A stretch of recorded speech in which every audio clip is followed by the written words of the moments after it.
Welcome back, everybody. It is the 9th episode of the Find Me in Seattle podcast. Thank you so much for joining me here on whatever podcast you're listening to or over there on YouTube. I appreciate you listening. This week, I only have one way to describe this week, and it's one word. It's beef. This entire last 7 days, I have been consumed with steak and beef and what I'm calling an introduction into cattle, because I featured a local, our meal of the week is going to be at a steakhouse, and my featured business of the week is this co-op that I collaborated with, but we'll get into that here later.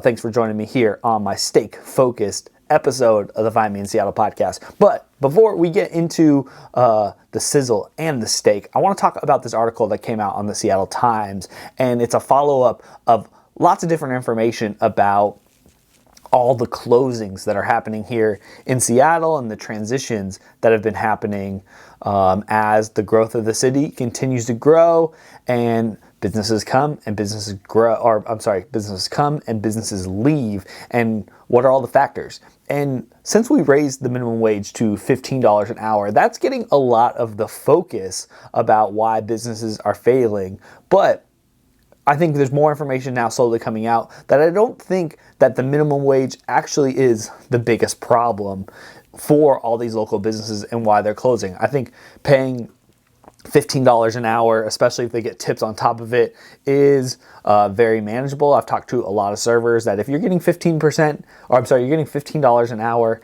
and you're getting tips, you're going to end up making some pretty decent money if your restaurant is busy. I think that's a big factor with because of the competition. Plenty of restaurants are not busy.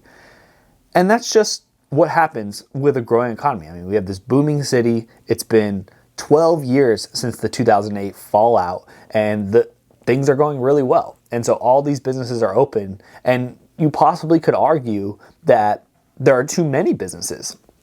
That's what is associating all of the failure, is there's just so much to choose from and so many areas to cover, so many different food styles, and the price points are going up that there's just maybe too much competition, and that is what's relaying some of the failures that are coming here. But back to the article that I was referencing here from the Seattle Times, and it's talking about the big headline from the last 6 months is Chef Matt Dillon of the famous Sitka and Spruce, who he's won awards all over the country for his great restaurant. And Sitka and Spruce specifically has been award winners, and they announced, or they shut down on New Year's Eve. That was their last night of this past 2009 New Year's, and it was a shock when he announced a close. And he came out with this big paper that talked about the triple rent and the extremes, and that is more of the difficulty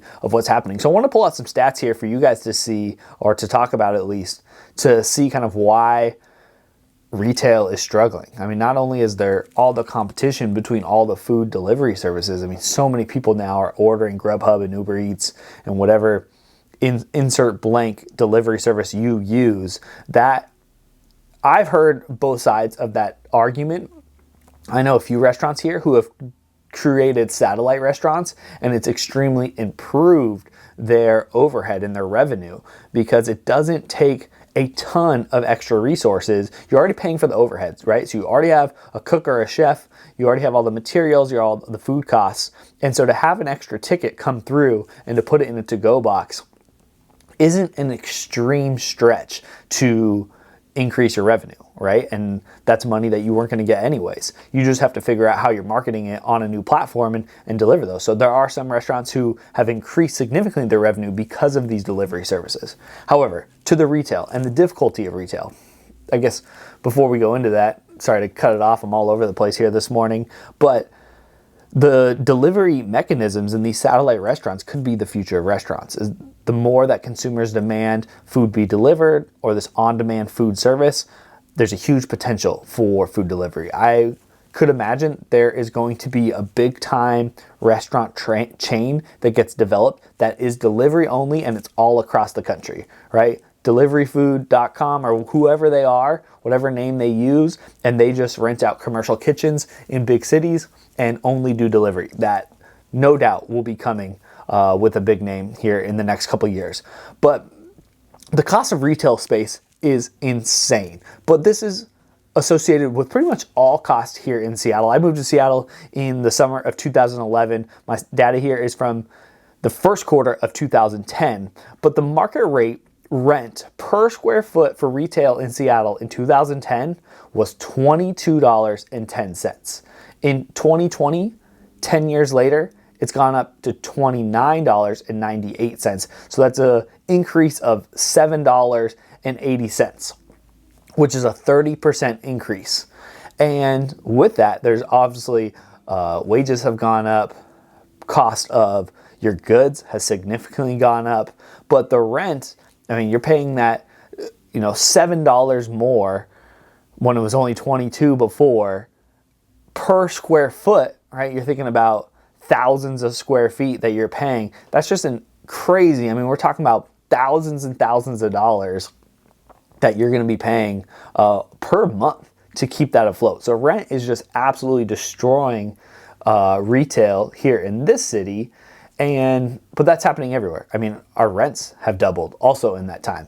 So it's no surprise there. Some other data from this article that I wanted to share that I thought was really interesting was it said that there are more than one restaurant debuts per day in Seattle. So that's a lot of restaurants opening up. That is insane, right? If you're talking about over 300 restaurants opening a year, it actually makes sense that I would assume close to a similar number are going to close down at that rate also. So we're giving, a lot of focus to the businesses that are closing, but they're being replaced so quickly. And so over that decade, it's increased 20% for how many is happening. So at the beginning of 2019, there were 2,700 restaurants, which is just absolutely crazy. So here's what it says. At the beginning of 2010, the year that Sitka and Spruce moved up to Capitol Hill, the city was home to 2,300 restaurants, according to the Department of Revenue. At the beginning of 2019, restaurants here numbered 2,700, increase of 20% in a decade, which is keeping track with the increase in population, which was 22.8%. But I'm not sure that for the equal increase in population that we needed the same increase for the number of restaurants. That doesn't make sense. I can't imagine in 2010 all those businesses were at capacity and we needed more. But these are just the growing pains of a growing city and the changes that are happening. And we're going to continue to talk about it here on the show because it's a big part of the city. It's going to change my business. It's going to change a lot of people's businesses, especially my network here. Within the content and supporting local businesses. We'll see how that changes. I mean, maybe I won't even in 10 years be able to create videos about local businesses because they won't be there anymore. It's going to be a very interesting time. We'll see how it goes. But I think the resilience is going to happen. I don't think restaurants are going to change because people always want to share a meal. People don't want to cook. And there's something to the experience about going out with other people. All right. I've talked enough about this article and closing, so we're going to talk about this much. Let's talk about steak, beef, cattle, all of the things that I learned this week. So where we should start is, this was a couple months ago, I met a pair of cattle ranchers at a Whole Foods, let's call it influencer event, where they invited a bunch of us from Instagram to hang out with a bunch of the local vendors that sell products at Whole Foods. And they were cutting up beef. And I was talking with them. They were talking to a group of people, and they were telling us about their business, what the business is, and they are my featured business of the week. We're kind of going out of order here, but it's Country Natural Beef. And why I took interest in Country Natural Beef was because they are a co-op of cattle ranchers. And this is very different from the way most ranches sell beef around the country to all the suppliers like Whole Foods or Albertsons, Kroger, any of those big box retailers. And I thought it was such a clever idea. So to give you a background, in 1986, there was a couple, the Hatfields. They had a ranch in Oregon, And they came up with the clever idea that if we bring a bunch of ranches together and we have similar standards or the same standards on how we raise our cattle, we can actually pool together a bunch of ranches, and now we have even more supply of cattle to be able to sell to a large corporation like Whole Foods. So now this is over 35 years later, the co-op has 80 ranches across the West Coast, and they can kind of bulk sell to the big stores. And it's a really impressive organization in the way they coordinate that. And so I met them a couple months ago, and I got a call from the guy who heads up the marketing team. And he tells me, he goes, when we were meeting at that event, you said something interesting. We were talking about building a blog and wanting to create more content, whether it was written or video, about being on a farm, being on a ranch, and raising these cattle. And I said, there's probably a bunch of blogs out there about cattle ranchers. What's probably not out there is a blog from a cow. And so actually taking your cattle and making them not only the mascot, but also the spokesperson. And a lot what I was thinking about was Chick-fil-A and how they've gotten the cows to be their mascots. And it's all about like save a cow and eat chicken instead. And I didn't even remember saying that. But when he gave me this call and he told me, he's like, I can't stop thinking about this thing that you said. And then he'd been following me on social media and seeing what I was going there. And so I partnered with Country Natural Beef, and I made a little video about going to Whole Foods and understanding just the little nuances, not only of their business, but specifically about buying their beef from Whole Foods. Because if you go to the Whole Foods here in Seattle and you search the butcher section, a majority of that beef in that section is going to be from Country Natural Beef. Now, you're not going to know the specific farm that it came from. So there's a possibility that that steak came from California or Oregon or Idaho or even New Mexico. But you do know that they went through the same standards.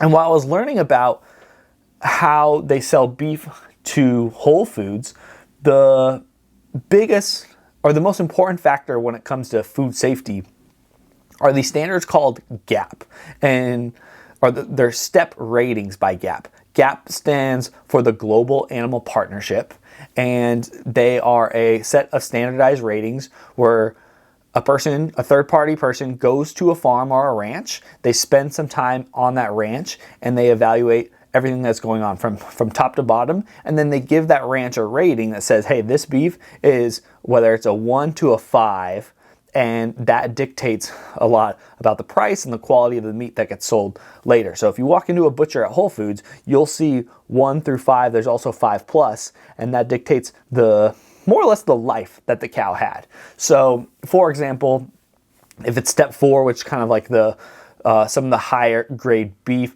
it spent 3/4 of its life on open pasture. That pasture had certain standards. There's over 100 pieces of criteria for each step that kind of go through to lift it up. If you get to 5 is the most strict. You're not finding a lot of that here in the store yet, because I don't think the total expectation, I think it's just expensive to have your cattle 100% on a pasture. But it was very interesting to learn about how these ranches get graded and how all 80 of them get graded independently, but then they all come together and sell together in bulk. It's a very impressive, and I don't know if profitable is the right thing to say, but they're doing pretty well. They have a lot of power, and so I made this video for them and I published it. But along with making the video, they also invited me to their annual conference, which was down in Portland this week. So I took the train down to Portland, and I was there for like less than an entire day. And a little side note, riding the train down to Portland, if you have to go to Portland by yourself, riding the train is the way to go. It's $35 each way if you're riding the Cascade train.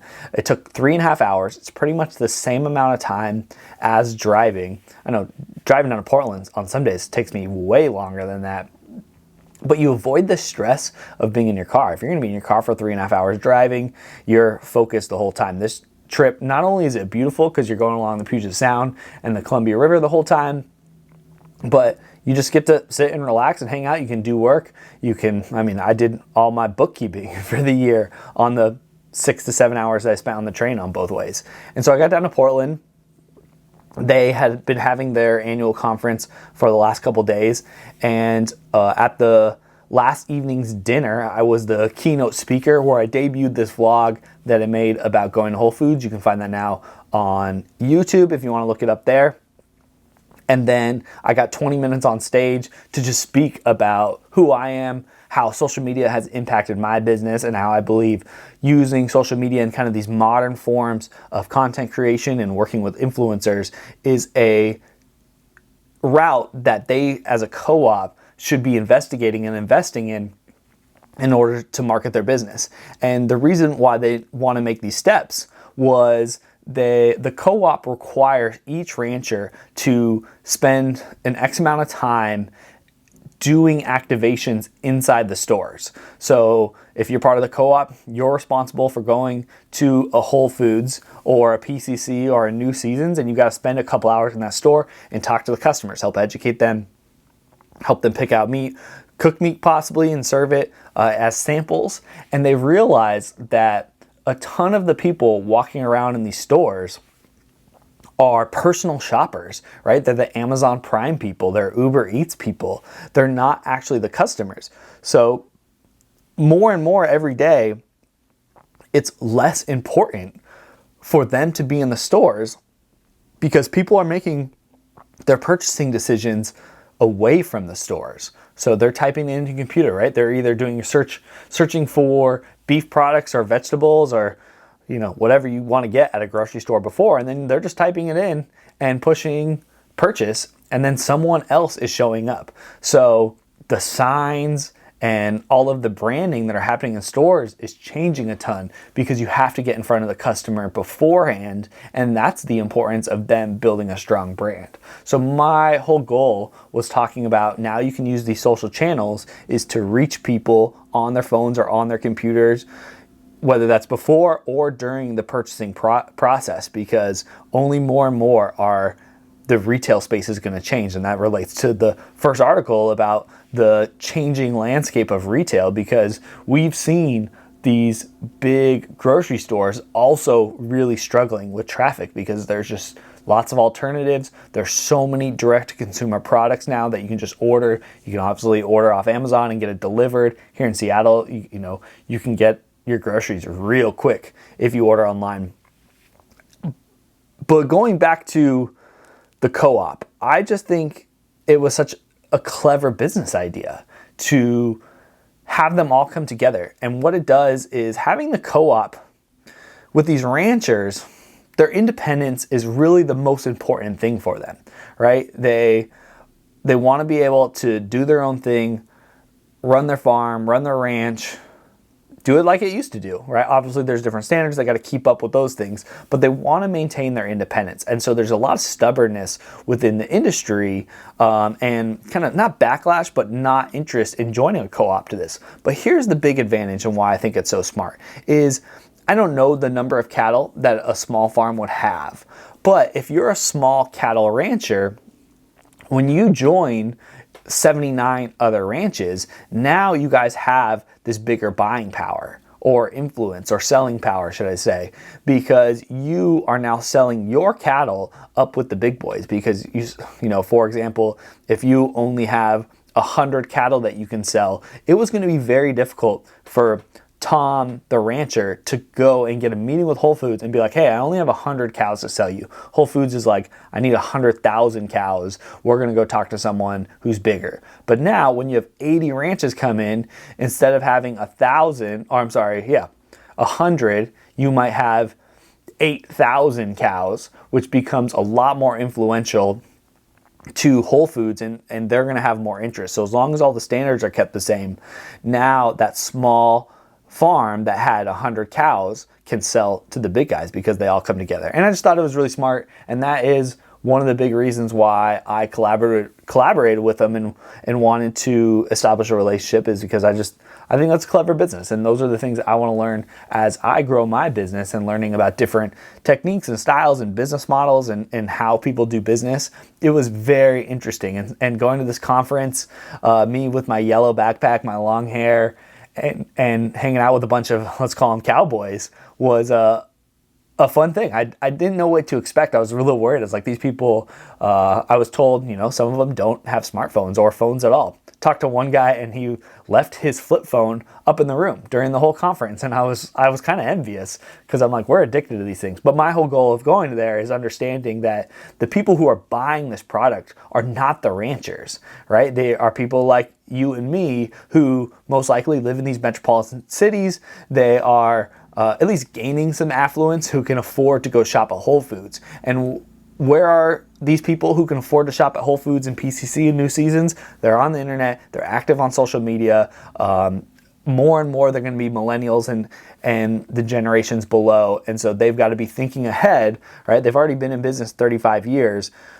They plan to be for another 35 years. So in order to keep up with that, they're going to have to keep up with the marketing. So that was just a ton of fun, such a great experience for me. I recorded the speech that I gave, but my camera angle was so bad. There was a podium in the middle of the stage, so I didn't film myself like at all, but I do have the audio. So let me know if you're interested in hearing that. Maybe I'll post that for you, or I could get it up on YouTube or something. So shout out to Country Natural Beef. Thanks for partnering with me. If you guys are interested in seeing that Whole Foods video, check it out on my YouTube channel. I will be getting out on all the other social channels, but YouTube is the place to go. All right, so for the end of the episode, I've got another steak-related piece of content, and that is my featured business of the week. Or, I messed that up. I'm sorry.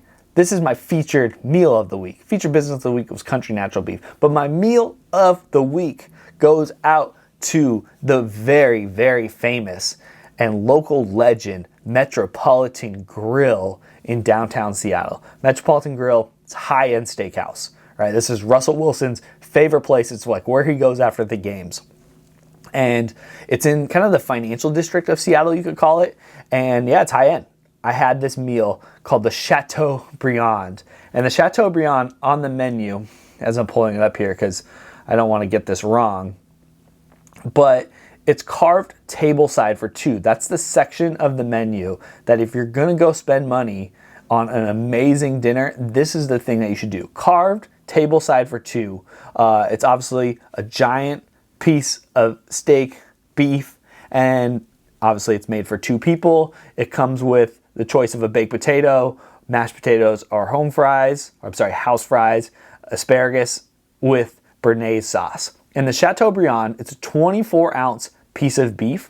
It's going to run you $146. So this is not a cheap meal at all. It's going to be $80 a person, but it's absolutely spectacular. Sorry for the audio people here. The video people are watching it right now, seeing the entire process because, yeah, they bring all of the pieces to you. They've cooked the meat, obviously, but then they slice it all up and serve it individually on both plates for you. And the Chateaubriand, it's also got classic Cliff sauce, Parmesan tomato crowns, and mushroom caps, and it was absolutely mouth-watering. Some of the other things on this carved tableside for two, they've got the Met long bone ribeye steak and also a rack of lamb. And yeah, if you're gonna go to Metropolitan Grill, this is the thing that you should get, no doubt. And it's worth it. But they have a special right now. If you are curious about this, you'll be like, oh, $146. That's a bit of a stretch for a nice meal for me. Well, this is your opportunity. So for the next week or two, the Met has an offering. You have to go sign up, look them up on Instagram, go sign up. You have to give them your email and they send you this coupon, and it's buy 2 entrees, get 2 entrees free. So if instead of getting this carved tableside for 2, maybe you wanted to get your own like porterhouse steak or top sirloin, whatever it is, if you and your partner go, you can actually bring 2 more people. So then you're gonna buy 2 steak dinners and then you're gonna get 2 for free. So it's like buy 1, get 1 free, but you gotta buy 2 and get 2. But this carved tableside for 2 is included in this. So pretty much the carved tableside for 2 is buy 1, get 1 free. And that's where the slamming deal in the entire city is here at Metropolitan Grill. So you can get this $146 2-person steak meal, and you can get 2 of them. So that's 4 people with this high-end steak deal for $146. That is where the deal's at, right? Because now you're looking at, it's like $40 a person. You get this immaculate high-end meal, and you won't be disappointed, I promise.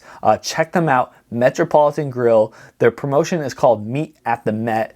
It's 2 weeks. This is pretty much the slowest 2 weeks of the year. But you got to hit up their website. You got to do this now. It is totally worth it. I think this is one of the best deals of the entire year. I promoted this last year, and I was so happy with the response. And I know people that went and got it as well, and they were so happy for it. If you can get 2 of these carved tableside for 2 for you and 3 of your friends, I promise you will not be disappointed. Go check that out. My meal of the week is the Meet at the Met promotion by Metropolitan Grill in downtown Seattle. You will not be disappointed, I promise. All right. Well, that concludes this steak and sizzle episode of the Find Me in Seattle podcast. I've got another topic here, but I'm going to talk about that next week. I want to just talk about the awkwardness of filming in public, because I was filming that video in Whole Foods, and I'm just so impressed now by watching other people's vlogs out in public and how they have the confidence to do it.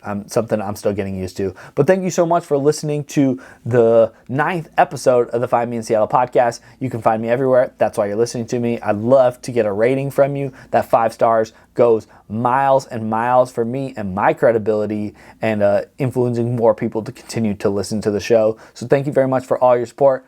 Like always, you can find me on YouTube, Instagram, Twitter, Snapchat, TikTok, anywhere you want to go at Find Me in Seattle.